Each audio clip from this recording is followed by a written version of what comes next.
छत्तीसगढ़ में बस्तर पुलिस ने जिले के सीनियर सिटीजन्स के लिए कार्यक्रम का आयोजन किया है, जिसमें 50 से ज्यादा सीनियर सिटीजन्स को सम्मानित किया गया। इस कार्यक्रम में उन्हें एक गुलाब का फूल और बस्तर पुलिस की तरफ से प्रतीक चिन्ह देकर सम्मानित किया गया। इस कार्यक्रम में सीनियर सिटीजन्स ने पुलिस को शहर में हो रही दिक्कतों पर राय मशवरा किया है, जिस पर बस्तर पुलिस ने उनकी सभी परेशानियों को दूर करने का भरोसा दिया। इस दौरान डीएसपी और अतिरिक्त पुलिस अधीक्षक ने बताया कि सीनियर सिटीजन को जो हर फील्ड पर आज भी काम कर रहे हैं, उनकी हर समस्या दूर की जाएगी। वहीं खुश होकर सीनियर सिटीजन्स ने बस्तर पुलिस का तहे दिल से धन्यवाद दिया।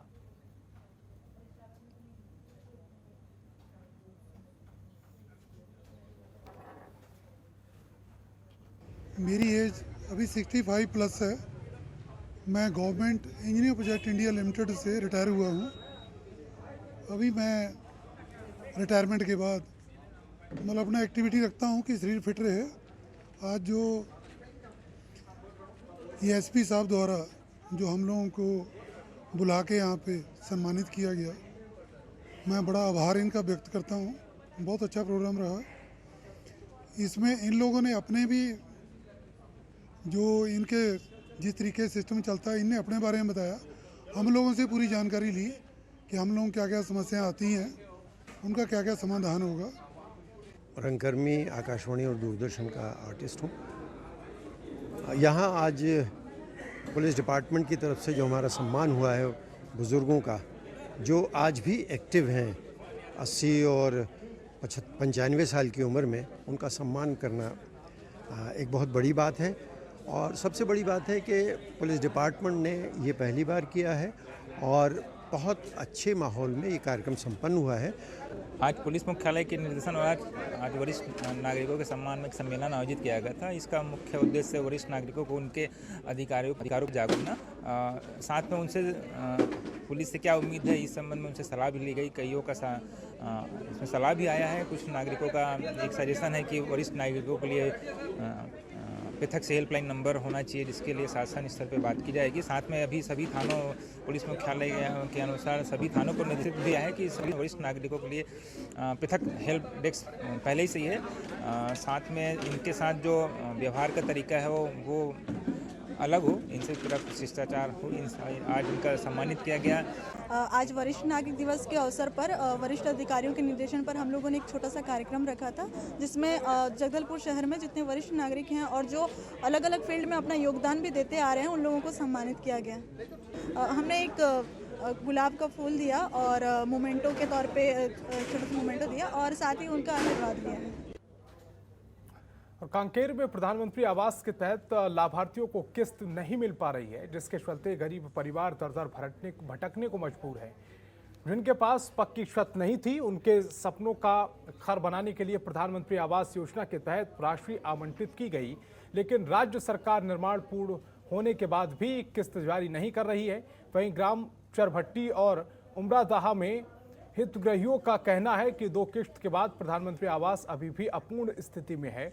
ऐसे हालात में कैसे अपने आवास को पूर्ण कर पाएं, बारिश के दौरान उनके सामने बहुत बड़ी समस्या आन खड़ी हुई है।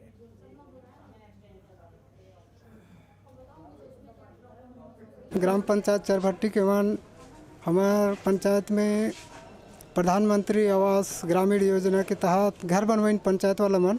अब हम तो जिला और कलेक्ट्रेट वगैरह नहीं जानते रहें, हमन मात्र पंचायत ला ही जानते रहें और पंचायत मन ही हमारे कर जाके प्रेशर दिन घर तोड़ो करके और हमला 2 किस्त ही प्राप्त हो है राशि। 4 किस्त में देवो ऐसे कह रही ना, लेकिन 2 किस्त हमला आज तक के नहीं मिले। प्रधानमंत्री आवास योजना ग्रामीण के संबंध में कुछ ग्रामीण यहाँ पे आए थे और उन लोगों ने अपनी शिकायत की है कि उन लोगों ने घर जो बनाया है उसके विकास के अनुरूप में, जितना उन लोगों ने घर बनाया है उसके अनुरूप में राशि अभी जारी नहीं हुई है। हम इसमें उन लोगों को बताया है और अवगत कराना चाह रहे हैं कि अभी आवंटन हमें प्राप्त नहीं हुआ है। जैसे आवंटन आएगा उनको प्रदान कर दिया जाएगा। और इस संबंध में हमने राज्य शासन से भी बात किया है कि ताकि इनका भुगतान जल्दी से जल्दी जो है इनके खाते में प्राप्त हो सके। और हमारा प्रयास रहेगा कि उनको समय पर भुगतान हो और समय पर घर बन जाए। पैसा बर कहीं के आए हैं, पैसा तो मिलत नहीं है। लागा बोड़ी वाला मन घर में आवत हैं, तब आते तो हमन कहीं नहीं कहान मतलब चुपचाप रहते हैं। मिली तो देबो, नहीं मिली तो कहाँ देबो कहीं के।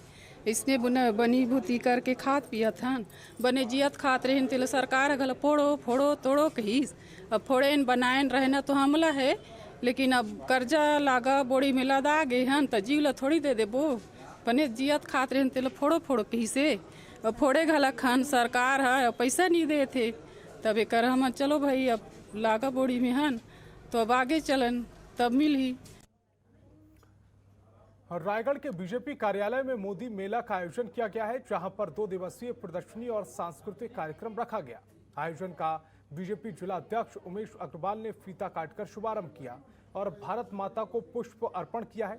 आपको बता दें, इस प्रदर्शनी में प्रधानमंत्री के 7 सालों के कार्यक्रम में हुए देश में हित विकास ऐतिहासिक निर्णयों की प्रदर्शनी लगाई गई है, जिसमें मेक इन इंडिया, प्रधानमंत्री मुद्रा योजना, आयुष्मान भारत जैसी योजनाओं की प्रदर्शनी लगाई गई।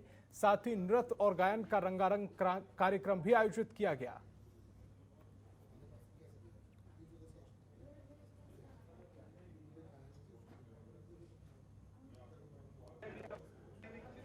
और बेमेतरा जिले में बेरवला ब्लॉक की शिक्षा कार्यालय की दीवार में बड़ी बड़ी दरारें पड़ गई हैं। वहीं ऑफिस के पीछे की दीवार पूरी तरह से खोखली हो चुकी है। एक तरफ जहां लाखों रुपए खर्च कर आंगनबाड़ी स्कूल के लिए सड़कें बनाई जा रही, वहीं दूसरी ओर आंगनबाड़ी शिक्षा विभाग का ऑफिस जर्जर हालत में पड़ा है और अपनी बदहाली के आंसू बहा रहा है।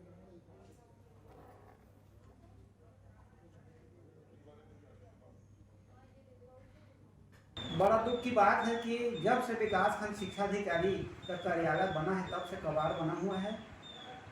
बड़ा दुख की बात है कि जिला बेमेतरा में हर प्रकार का कार्यालय ऑफिस चकाचक बना हुआ है। जैसे कि मैं दौरा जाता हूं तो स्कूल को इतना शानदार दिखाई देता है कार्यालय, ऑफिस, प्रधान पाठक, टीचर सबका, लेकिन मेरे अनदेखा करते हुए सरकार, शासन प्रशासन ने यहाँ बीओ ऑफिस का कार्यालय कबाड़ खाना ही बना हुआ है। तो इसको अनदेखा करते हुए कोई ध्यान नहीं देते। इसको शासन प्रशासन अगर ध्यान दिया जाए तो हमको भी अच्छा लगेगा।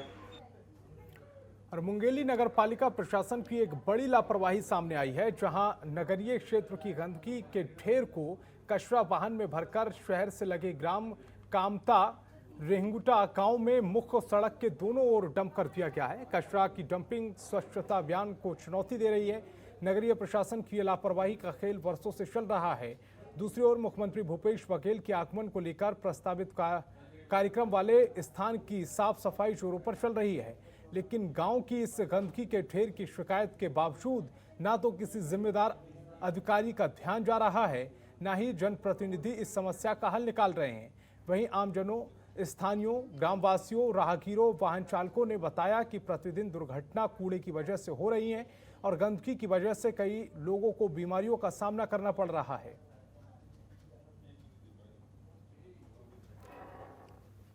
बहुत तकलीफ होते आदमी मन ला आप जाब में पूरा झिल्ली पन्नी गोबर ओबर सब ला रास्ता में फेंकत हमें, कुछ आवन जावत बनत नहीं है। आदमी मन ला बहुत तकलीफ होवत है। और यहाँ सरकार का हाथ सूजी लगवा कौन मेला लगवाही, यहाँ बड़े कोरोना लत रास्ता में फेंकत थी। तो डेली आने जाने में दिक्कत जाता है, पूरा बाजार है, इतना सारा कचरा फेंक दिया है यहाँ पे। सरकार को प्लीज निवेदन है यहाँ से हटाए और बोलता है कोरोना तो सबसे ज़्यादा इसी में फैल रहा होगा और आने जाने पे भी दिक्कत है। यहाँ पे तो कई बार एक्सीडेंट भी हो चुका है यहाँ। अरे खाली करने ले जा रहे हैं भाई। कहाँ खाली करो? ये यहीं पे खाली करते हैं। जैसे भी आता है वैसे पेल देता है इधर, तो क्या करेंगे, कहाँ करेंगे हम लोग का, किधर कचरा खाली करेंगे? तो साहब को आप पूछना।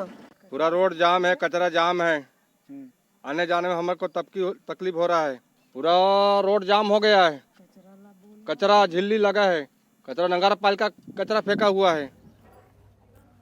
और आम आदमी पार्टी के प्रदेश अध्यक्ष कोमल हुमपेडी और प्रदेश सह प्रभारी सुरेश कठैत राजनांदगांव पहुंचे हैं। इस दौरान उन्होंने संगठन के नए पदाधिकारियों को जिम्मेदारी दी।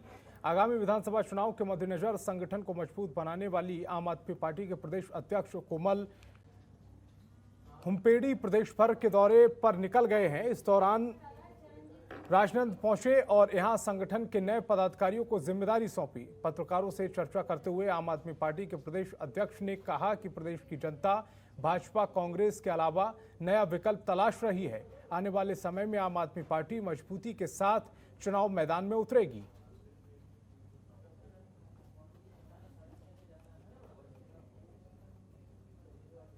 आम आदमी पार्टी विधानसभा स्तरीय कार्यकर्ता सम्मेलन कर रही है, जिसकी शुरुआत हमने गुंडरदेही से की थी। आज ये 19वीं विधानसभा है। कुछ कार्यकर्ताओं से हम कल मिले हैं, कुछ से आज मिले हैं। हमने बहुत सारे कार्यकर्ताओं को अभी जिम्मेदारी दी है, जिला स्तर पे, शहर स्तर पे। इस तरीके से आज फिर डोंगरगढ़ और खैरागढ़ में भी हमारी कार्यकर्ताओं के साथ बैठक है। ये पूरे 90 विधानसभा में चलेगा। 90 विधानसभा में हम कार्यकर्ताओं से बैठ रहे हैं, उनसे जान रहे हैं वहाँ की समस्याएं क्या हैं, और जो इन्होंने 36 वादे किए थे जो पूरे नहीं कर पाए, उसको हम जन जन तक पहुँचाएंगे कि 3 साल में ये क्या कर रहे थे। वादे करके भूल गए, वही 15 साल रमन सिंह ने किया, और वही आज 3 साल हो गए लेकिन आज तक कोई वादा पूरा नहीं हुआ। छत्तीसगढ़ में सभी विधानसभाओं में आम आदमी पार्टी लगातार कार्यकर्ता सम्मेलन कर रही है, जिसके तारतम्य में आज हम राजनांदगांव विधानसभा आए हुए हैं। राजनांदगांव में आज बहुत सारे हमारे साथियों को हम पदाधिकारी नियुक्त कर रहे हैं। इसके अलावा संगठन की आगे की रणनीति और जो क्षेत्रीय मुद्दे हैं, यहाँ की समस्याएं हैं, इन मुद्दों को लेकर हम लड़ाई लड़ेंगे, ये हमारा उद्देश्य है। इसके लिए हम लोग आए हुए हैं और संगठन की मजबूती हमारा प्रमुख उद्देश्य है। तो इस बुलेटिन में फिलहाल इतना ही। आप देखते रहिए जनतंत्र टीवी। खबरों के निष्पक्ष विश्लेषण के लिए सब्सक्राइब करें Jantantra TV and press the bell icon. Never miss any update.